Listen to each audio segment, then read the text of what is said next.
The monsters of the estate thrive on the darkness. The darkness is their natural element, and it is one we must adopt as our own if we wish to combat it. We must turn our enemy's greatest weapon against them, fighting fire with fire. To fight the abyss, one must know it, and we have just the man for that task. He has devoted his life to learning all he could about the dark arts, until he was able to wield this power himself, at a terrible cost. His name is Alhazred, the Occultist.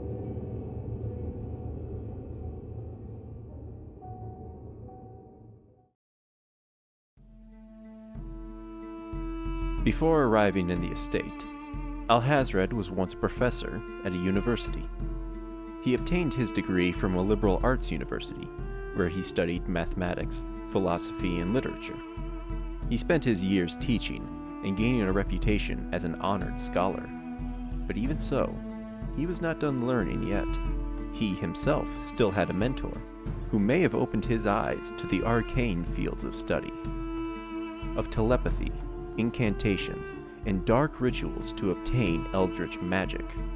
It was the last one that was an interest to him in particular, and he would spend his life searching for a ritual to accomplish it.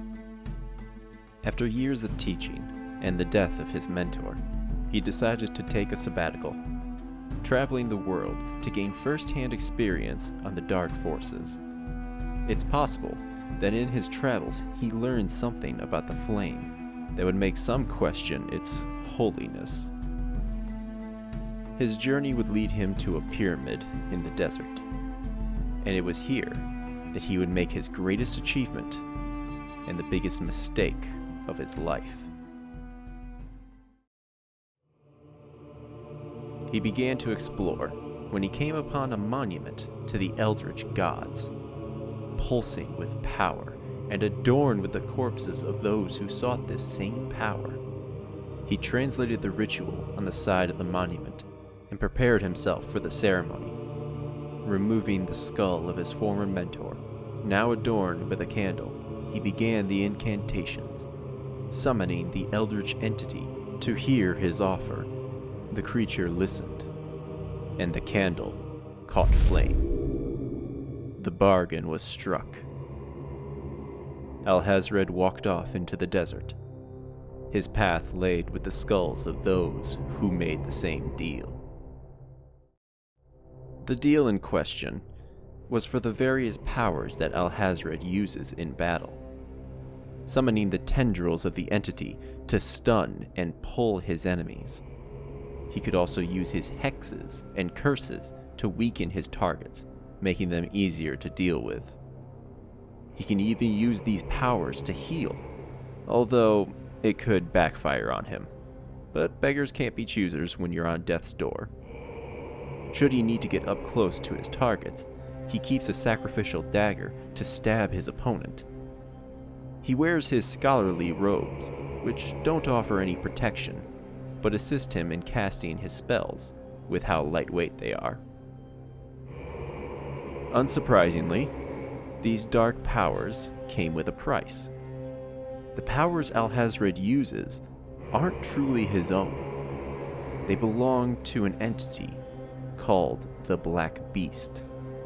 And as per their contract, the Black Beast is a part of Alhazred. Perhaps he overestimated his ability to maintain dominance. Or maybe he underestimated the strength of the Black Beast. Occasionally, it'll take control, encouraging enemies to destroy its mortal body and release it. But strangely, it may also grant Alhazred and his party members its strength.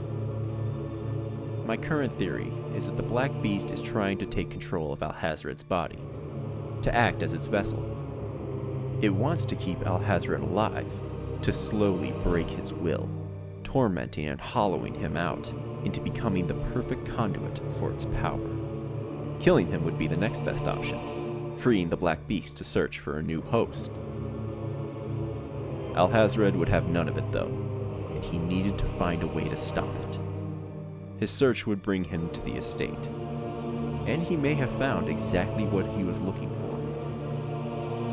Certain dialogue near the end of the game indicates that the thing underneath the manor and the Black Beast share a connection. Alhazred delved into the darkness of the abyss, seeking knowledge, and now he may lose himself to the madness. While the quote about knowing the abyss to fight it still rings true, I feel another quote should follow it. When we stare into the abyss stares back.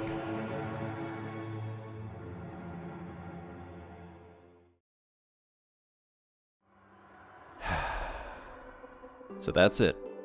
It's over. We've covered everyone. Our heroes, if you will. While they have their own reasons, they have united in a common goal of defeating the evils of this place.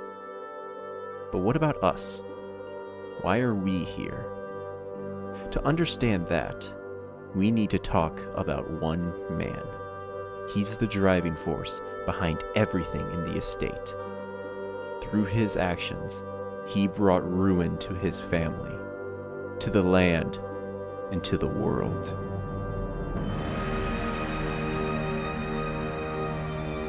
In time, you will know the tragic extent of my failings.